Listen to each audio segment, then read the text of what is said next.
You know, in my time I've looked at a few Legion class figures and they're a bit of a mixed bag. At least they are to me. I don't really like the limited articulation and I don't usually give them a lot of big props. I've also looked at a few Wheeljacks, and I guess that's sort of understandable since he's one of my absolute favorite all-time characters. It might surprise you that I actually think that this is one of the best in terms of being both a Legion figure and a Wheeljack figure. Stick around, I'm going to explain why I think that when we take a look at this guy in the latest GotBot True review.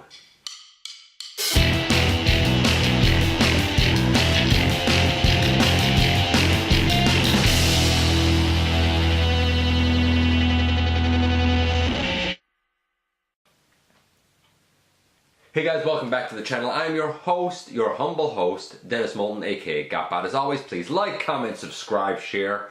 Check out Machinery of Man, the Everything Factor. Look for me everywhere and spend some time on the channel. See what it is that catches your interest. Why not check out Universal Collision Season 1, up now, working on Season 2, and why not have a look at some of the things like my, discussion about how to begin with stop motion. Very much a beginner's guide. Very, very beginner. And some of the countdowns. You know, there's lots that might just catch your attention. Alright, so on with this guy. What can I say? Originally this mold, as I understand it, came out with the Skyhammer ship. And it was a different deco that I think looked more like Wheeljack. And if you're still sitting there wondering, wait, GotBot, what is this? This is the Transformers Prime Cyberverse Legion class Hyperspeed Wheeljack, because apparently he's hyperspeed when he looks like this. But yeah, apparently it came with the Skyhammer ship and his two swords. I thought that was a nicer version, but of course you had to buy kind of the playset thing. This was the guy that was released, say, individually carded. Now, admittedly, he doesn't really completely embody the look of Wheeljack from G1 or from Transformers Prime. But then again, you know, if we're going to kind of compare him to what it is I've looked at, well, just very recently, I looked at the G1 version and, you know, I scored that thing pretty high. I mean, it's G1, how can you not?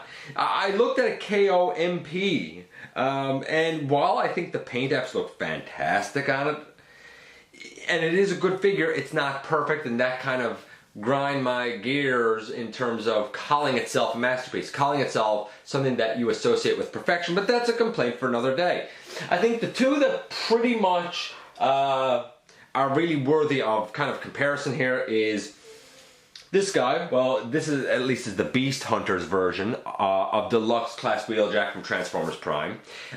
You know, again, this isn't exactly a standout figure. I mean, as a matter of fact, it's scored the lowest of all of the Wheeljacks. Now, he looks super cool, but it's not really accurate, and the transformation is so particular that I really had to score it about a 2. Now, people that like more complicated transformations, hey, I get it, and you guys probably love this Wheeljack. But for the average Joe, he's not going to be fun. Plus, he has no bicep swivel. Kind of unexcusable when you have arms that big, in my personal opinion. Now, he looks, like I said, he looks phenomenal. He was my Wheeljack for a long time. And I did love him dearly, despite his imperfections, until I got this guy. This is the Classics Universe Wheeljack. I looked at the KOMP in episode 179. I looked at the Beast Hunters version in episode 249. And I looked at this guy in episode 101. In comparison to even those couple, like, you can see that for this small stature, yeah, okay, it's Wheeljack-ish, sure. Now, I think the coloring is off, most notably missing the green, because, as I am led to believe, this is supposed to be repainted to homage Exhaust, which, as a lot of fans know, was kind of the forerunner to the Wheeljack character in the Diaclone line. So that's kind of where the color scheme I think is supposed to come from. But in terms of being Wheeljack, I'm going to score him at about a 7.5. Like, you know that this is Wheeljack. You know from the silhouette with the big thighs and the feet and, you know, the way that his chest is, even if the color is sort of off, the silhouette is really good. And honestly, and I don't know if I can actually even show this. I probably can't. I'll try and bring it in a bit and we'll see.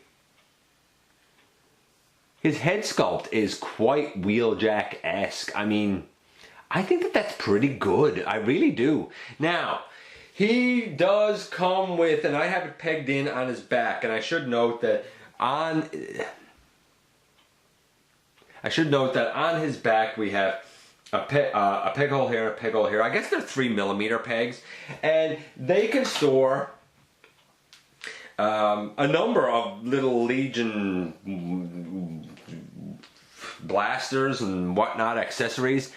He comes with this soft rubbery plastic, translucent, nicely molded, but like translucent blaster. I think I got a name, the galvanometric blaster. Okay, whatever. It's one of these little Cyberverse blasters. It's just that this one is in a green color. It's nothing spectacular. As I said, you can, of course, peg it onto his back, and yes, of course, you can also peg it into his hand. So there you go. That's that. I'm going to take that out of it for now. Articulation. Well, you know, for a Legion class figure, he has what you would expect. Nothing at the head, and the arms can rotate around. They can go out, you know, about that far. The legs, they can do full split. You would expect that because they're on ball joints. They can go forward. And if you move the backpack out of the way, they can go backward. But this Legion class figure has something that you don't usually see. One, toe tilt. But more importantly, a 90-degree knee on a Legion class figure. You never see that.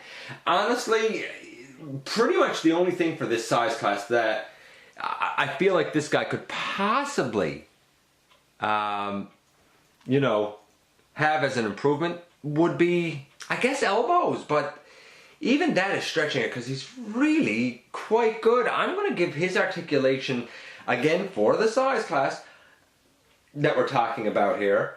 Again, it's a solid 7.5. Overall, now he is, for sure, a solid 7.5. Let's get into the transformation, which is also solid and simple.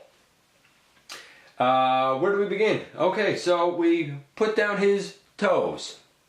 And we put his legs together like virtually every Wheeljack in all of time and space. We bring up his back over his head, and now we unpeg his waist, and his waist does peg in nicely in robot mode. It's not loose or floppy or anything, and the whole thing kind of bends back. So you bend the waist all the way back, you bend the legs all the way up, and they tap into the hood fantastically.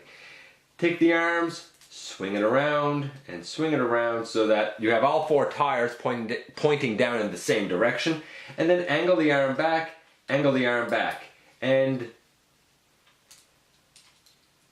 let me just make sure I have everything lined up here, and boom, you have Wheeljack in his vehicle mode. You can even take his blaster and still store it on the roof. It's horrible weapon storage, but you know, in the grand scheme of things, there he is. He rolls great. Everything fits perfectly. Not one tolerance issue on him. I'm going to give the transformation a 10. It's so easy to do, and it's satisfying for the size that it is because you wouldn't expect it to be as involved as it is. I think that he is really a benchmark for what Legion class figures should aspire to be. Overall score for this guy, he is a solid 8.5 to 8.75. It is a great Legion class figure. Now, if you're somebody who collects, or you're cool with having the small stature, you know, character representations, then you know what, this might just be the Wheeljack for you. If you'd like to have every Wheeljack that you can get your hands on, you definitely need this guy. He doesn't scale with my personal collection, but I just dig him all ways around. He's just a good old-fashioned fun toy. Anyway, that's it for another one. Let me know what you think of this stellar little guy. And as always, I appreciate you giving me a few minutes of your valuable time, and I look forward to the next time that you and I get together for another visit right here inside the videos.